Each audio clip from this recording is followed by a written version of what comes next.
Good afternoon, everyone. My name is Bonnie, and I'm an academic advisor here at the University of Chicago. And my name is Sarah. I'm a rising third year in the college studying both anthropology and French. And I'm also one of the summer advisors. Good afternoon, everyone. My name is Bonnie, and I'm an academic Today advisor we are going to here at the review. University of Chicago. And my name is Sarah. I'm a rising third year in the college studying both Okay, much better. Go ahead, Sarah. Okay, so today we're going to review some of the things that you need to know for pre-registration. As we get started today, please send us your questions through the chat window, and we'll try to answer as many of them as possible. Hopefully you've all reviewed the material on the advising website at newstudentadvising.uchicago.edu. The link below is below in our description for the live stream event. If you've not done so already, please take a look at the Getting Started section, and that will tell you when your pre-registration window is. You can request your courses at any time during your pre-registration window. There is no first come, first serve.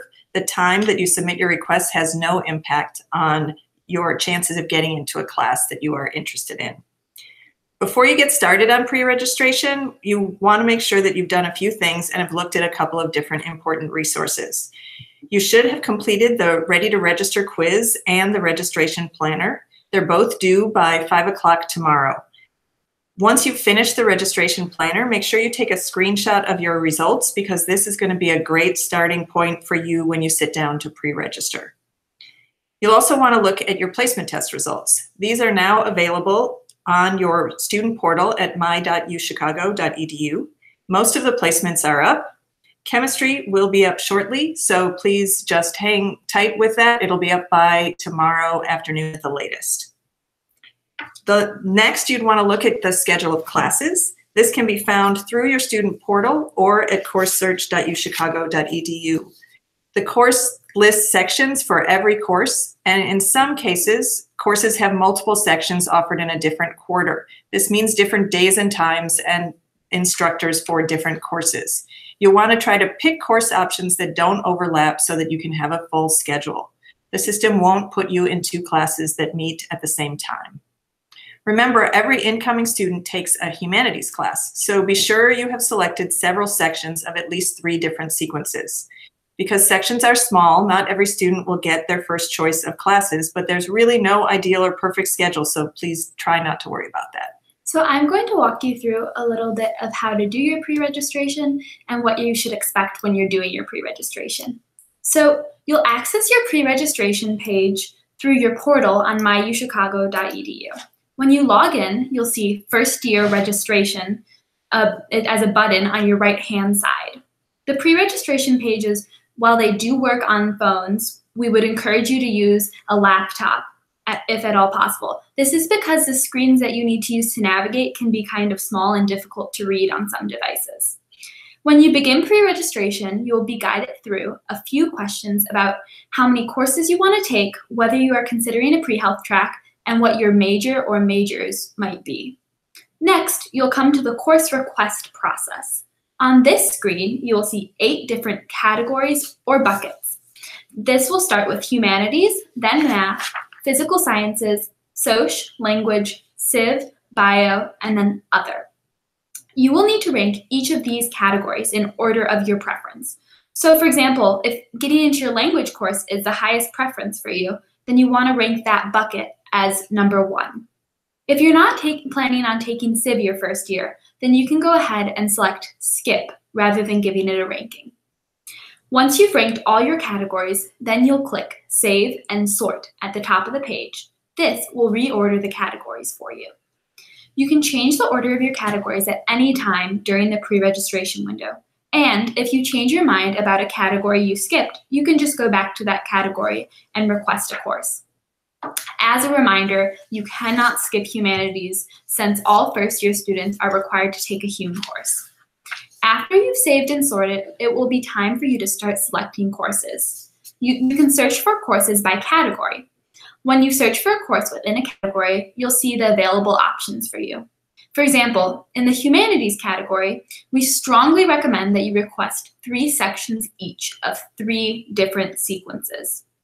Within each category, you can rank the order of your requests. So, as another example, if Reading and World Lit Section 1 is your top humanities choice, then you want to rank that as number 1. And then if Philosophical Perspectives Section 2 is your second choice, you can rank that as number 2, and so on. If at any point you can save your results. Your results will also autosave as you go along. And finally, once you finalize your courses, you can select the Summarized Ranks button to see a summary of all your choices. Once you're done, make sure you select Submit. This will then generate an email to you along with your selections and the ranks. After both pre-registration windows are complete, we're going to start a process that we call resolution. This is an automatic process that will attempt to build a schedule for you that maximizes your preferences. It takes several weeks for the system to run through these requests. If you happen to see any courses on your schedule during that time period, don't take it as final. We need to run the process a number of times and make adjustments in order to fit everyone into their classes. Once the process is final, around September 10th, we'll send you an email confirming that your courses are final. Until then, again, don't worry about anything that you might see in your portal. Back to the placement tests. If you have not taken a placement test yet, we recommend that you go ahead and do that now. Please then email collegeadvising@uchicago.edu in order to let us know that you've taken the test, and we will do our best to have that scored before the pre-registration window. You can do this for the language tests or for math or chemistry. The chemistry test, as we said, will be available tomorrow, so please don't stress about that. If you feel like your placements are not correct, you will have a chance during O Week potentially to talk to a language coordinator. This is for your language placement tests. Then you can readjust your schedule at that time. If you've been invited to take the higher level math test, go ahead and register for the math course that you were placed into at this point. The higher level math test could potentially change your schedule or your placement, but that won't happen until O Week, and you'll have a chance to meet with your advisor at that point in order to get yourself into the higher course. It's not guaranteed that anything will change once you take that test, so we want you in the class that you placed into originally in order to have your math class set. One additional piece of advice. You don't need to request courses in every category when you're going through the pre-registration process. We encourage you to pick some backups, but you don't need a backup in every category. Just select the courses that you actually would like to take should you get into them. If you run into any problems during the process or you have questions, feel free to contact our office. We have advisors on call who will be able to answer your questions during business hours, Monday through Friday, 8:30 to 5 Central Time. You can call 773-702-8615 and speak to one of us directly, or you can email collegeadvising@uchicago.edu. Now we're going to take some time to answer some of your questions. If you have them, please go ahead and start sending them now. We also have some that have come in email overnight, so we're going to start with answering those. And just a little warning, if you're sending us a question and it's very, very specific to you and your question is pretty unique to your situation, we would encourage you instead to contact College Advising through the phone number or the email and have your question answered directly by an advisor. Okay, so one of the overnight questions is, some of the courses I see require instructor consent or they are currently closed. Do I need to contact the instructor for permission, or how can I get in? So you're going to see some classes that are closed when you're doing your course search because we're holding spots for incoming first years. If you go to your pre-registration and you see a class is open, then you'll be fine to sign up to pre-register for that class. Another question that came in is, some courses on the course search site say that they're being taught by staff rather than a faculty name. What does this mean? So what that means is the department hasn't necessarily decided who's going to be teaching this section, and so they have just put a hold on it and called it staff. There will be a teacher listed on there by the time your class starts, but not by the time you pre-register. So another question is, I was placed into a language class via the placement test that is full on course search. Should I be worried? The answer is no, don't worry. We want to make this process as stress-free for you as possible. If you see something closed right now, look at your pre-registration when you go to do it. And if it's open, you can go ahead and sign up for that. Another question that came in is, when I select my 3 sections of humanities and soc for each of the 3 sequences, do I have to make sure that none of the 9 sections of hum overlap with the 9 sections of soc? So the technical answer to your question is no, they don't have to all be at different times, but you will never actually get placed into 2 at the same time. And my personal advice to you, if you are taking human soc together in the fall, is that you try to put one of those on Monday and Wednesday and the other on Tuesday and Thursday to spread out your reading load. So if you did all of your humanities in on one set of 2 days and all of your social science on the other set of 2 days, that will avoid any conflict. Mm-hmm. And then the last overnight question we have is, I have a physics placement in my portal. Does this mean that I have to take physics in the fall? No, not at all. The physics placements were given based on your math placement test. So if you want to take physics, that's great. You can go ahead and use your placement. But if not, you're in no ways obligated to take the class. Great. Now we're going to start with the questions that have come in today. And I'm going to first answer one from Gina Ruiz. The question is, I placed into Math 131 or 112, 113. As a political science major, I'm aware that I don't need to take calculus. Should I take Math 131 just in case I decide to switch majors? So that's a really good question. This is a decision that is personal to you, but it is important that if you think there's a chance that you might switch into one of the majors that does require calculus, having all of your doors left open is probably the smartest thing you can do. And that would mean taking 2 quarters of calculus for your core. If you choose not to take calculus, that will just mean in the future there are some majors that you would not have access to complete. We're also getting quite a few questions about the language competency test. And that's something that you would sign up for at the end of autumn quarter and you would take during winter quarter. You can find more information about that on our new student advising website, as well as in the college catalog. And you'll also have a chance to talk with your advisor about the competency exam when you meet with them in autumn quarter. There was a question from Louis about AP credits and how AP credits are applied and can they be used to get out of core classes. In some situations, AP credits can be used for core in the math and sciences. That information is all listed on the newstudentadvising.uchicago.edu website under placement and AP tests. There are no AP tests that can count for any of the humanities, arts, social science, or civ requirement for the core. Once again, some students are asking where to find their placement tests. You would log on to your MyUChicago portal, and as a reminder, the Chem placement tests are not yet up. They will be put up by within today or tomorrow. Okay, there's a question, are there any Hume core classes that satisfy an art requirement as well?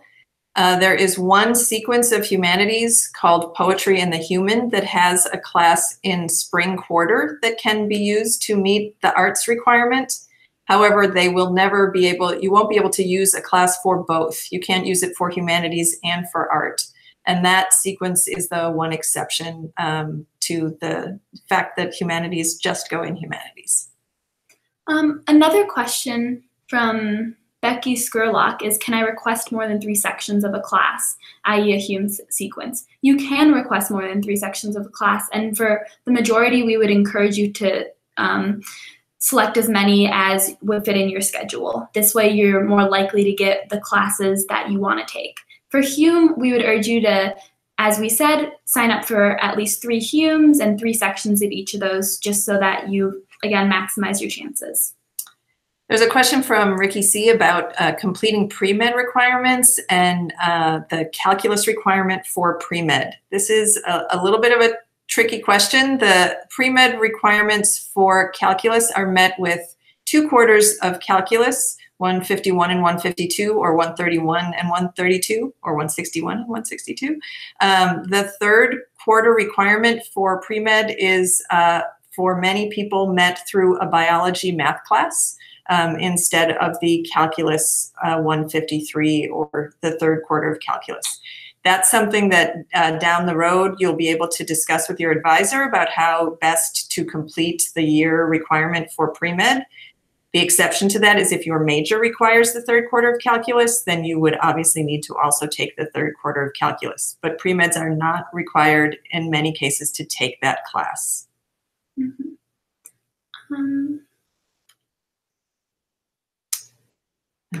Let's see. There's a lot more questions about chemistry placement tests.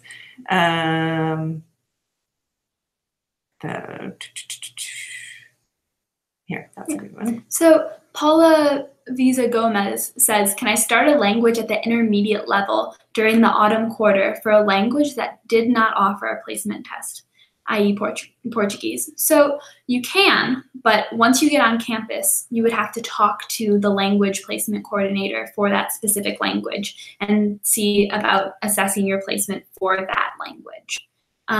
Also, you have to see if there's a class offered at that level in the autumn. There's also a question about taking courses for your major early in your first and second quarter at the college. In this particular case, the question was about anthropology. If you're interested in the social sciences, your social science sequence will basically be your introduction to your major during the first year, and then you'll be better prepared to take courses in your major after you've had that sequence. There will be some situations where there are classes that you might want to take in your first year, not in your first quarter, generally speaking. So it's a question that you can talk over with your advisor when you meet with them during autumn quarter. You'll be assigned to your advisor in September, and then you'll have a chance to get to know them during a week. So there's another question about math placement that says when you're given two placements, so for example, Math 151 and 112, 113, you want to look at the listing within the course catalog and see if you need calculus or if you don't need a calculus-based class, and that would help to determine which class to choose. Similarly, there was a question of you received a placement that includes honors calculus as one of your choices. That decision is completely up to you, whether you want to place, if you placed into something in the 150s and the 160s, you can choose which one you want to take. You can also try the honors sequence first and see if it's something that you like. And then if you find that it's not the math class for you, you can return to your original placement. So another question is, can you explain how an AP credit for statistics will be applied? And the AP credit for statistics would be an elective credit. So you can look at the list of credits that count for electives on our new student advising website yet again. Yeah, so make sure to check that. So on new student advising, it says that you can register during your pre-registration window. And the question is, can I rank classes and pick sections before my pre-registration window starts? You can do that on your own. Keep a spreadsheet, do whatever you want, but you can't actually put them into the system until your window begins. And again, there's no first come, first serve, just as long as you put them in there during the 5-day period. Mm-hmm. Another great question is, if I sign up for 4 classes and feel like they're too much during autumn quarter, can I drop a class? The answer is yes, but you want to make sure that you're dropping the right class. So you would go and talk to your advisor and they'll help to guide you through that process. Another math placement test question is someone took the math placement test and the had credit for Calc AP and only received 1 placement. The way the placement worked is that it's going to give you the higher of your 2 options. So if you had AP credit that was higher than how you did on the placement test, that's what your credit is going to, or that's what your placement is going to be. If your placement test was higher than what your AP credit was, that is what your placement will be.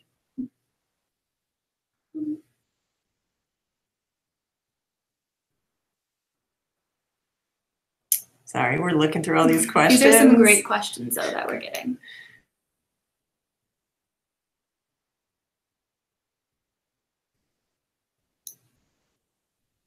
How about that one? Okay, so there's a question, what does it mean if an AP offers general elective credit?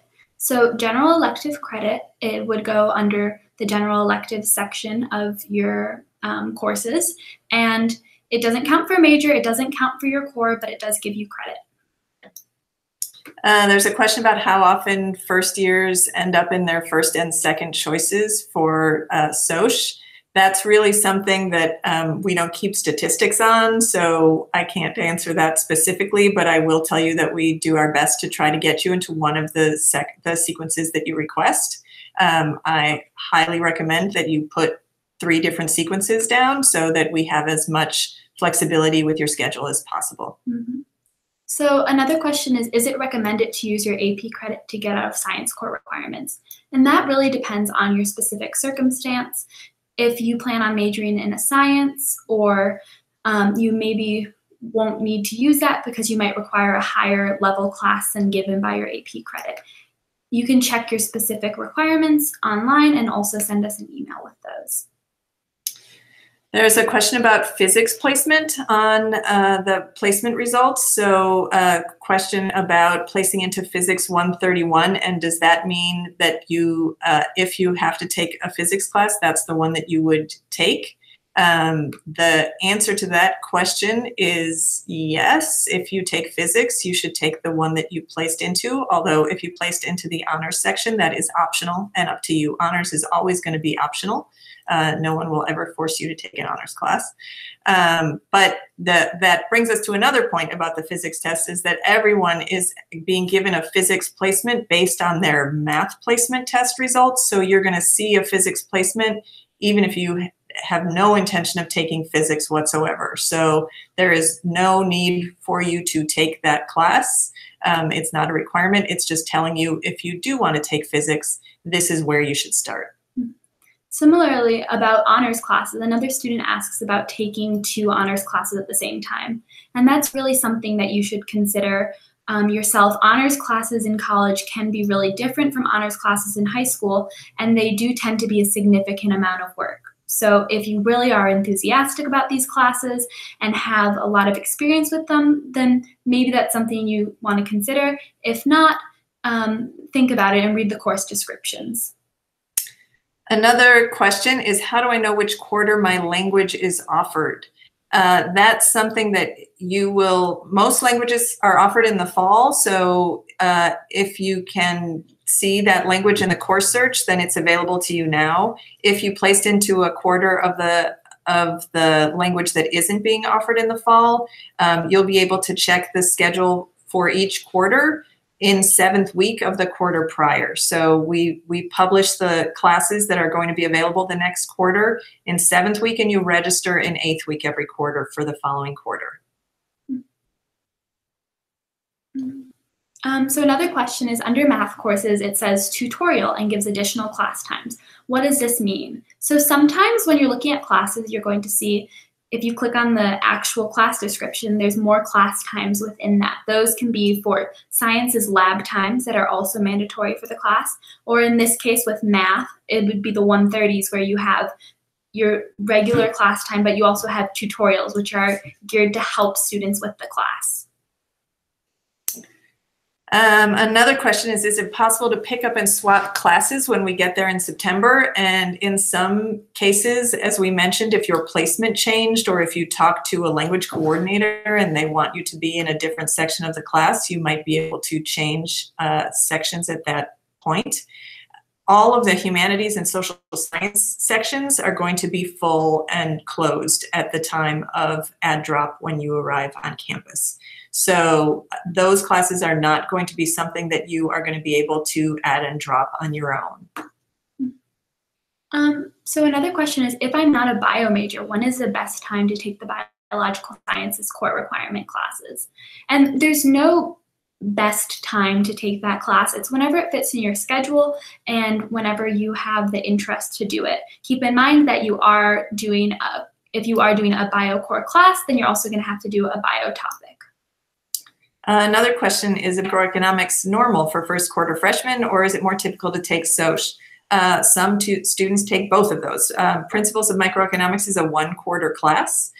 So it's really a nice thing that fits in for a lot of people just who are looking to fill one space. But it is totally normal for people to take that, and also normal for people to take Soc. There is really, normal is a question that's dependent on you.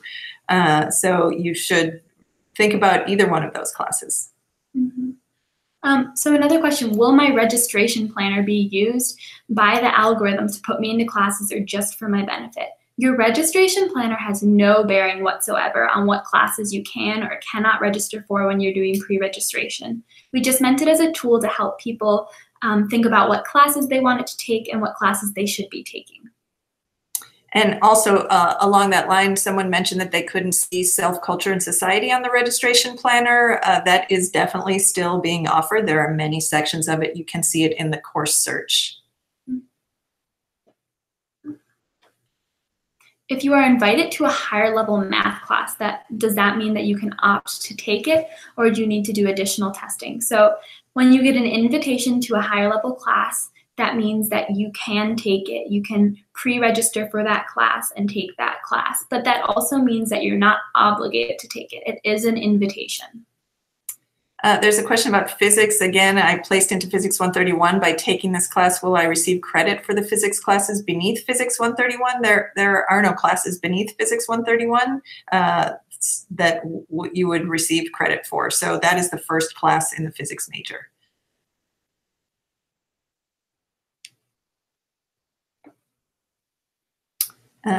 Okay, so it looks like we have answered most of these questions. Oh, there's one more quick one that or not quick, but I just want to send you to the right place. What are the most common classes for Gen Ed requirements first-year students take? As we've mentioned many times, humanities is the class that all first years have to take. And then I would recommend going to the New Student Advising website and looking at first quarter schedules. And that will give you a sense of, depending on what you're interested in, what other Gen Ed you should be taking.